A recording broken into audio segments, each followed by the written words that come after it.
Nashville.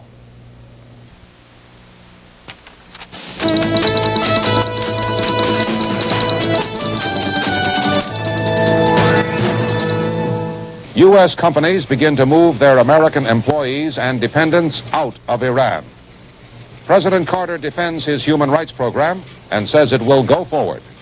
From ABC, this is World News Tonight with Frank Reynolds in Washington, Max Robinson in Chicago, Barbara Walter, special reports, and from our desk in London, Peter Jennings. Good evening.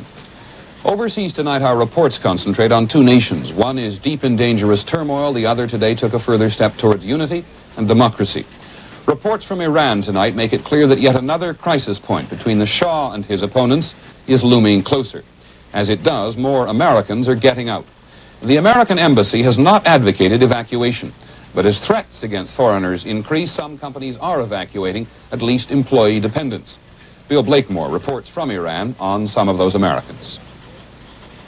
This misspelled variation on the old Yankee go-home theme is one of the signs of anti-foreign feelings now current here in Iran.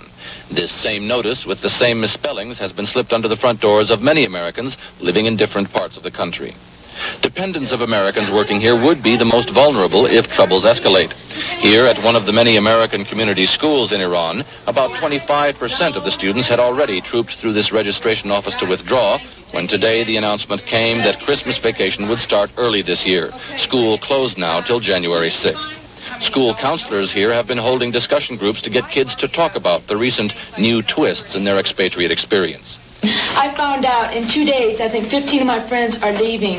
I mean, it's nothing. I mean, I've never seen so many people that I had a good time with so down. It's a relief. I'm leaving tomorrow, and I just, it's like a big burden off my shoulders.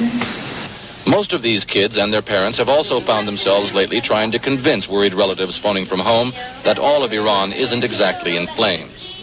These expatriate Americans in Iran are now learning what expatriate communities before them have learned, that bad news usually sounds worse the further it travels. At the same time, no one here can be sure what turns this coming crucial year in Iran's history will bring. Ron Bagnulo from Washington, D.C. is an American who has decided to leave. He and his family have lived closer to Iranians than most Americans during their 2 years here in this peaceful mountain village, just outside the capital city. Most of their friends, Iranians.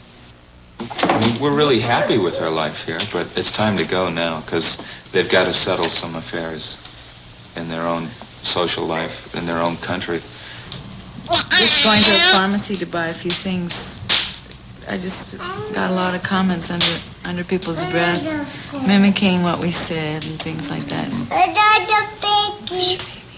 I just sort of had to face reality, the safety of my family, and I feel the undercurrents.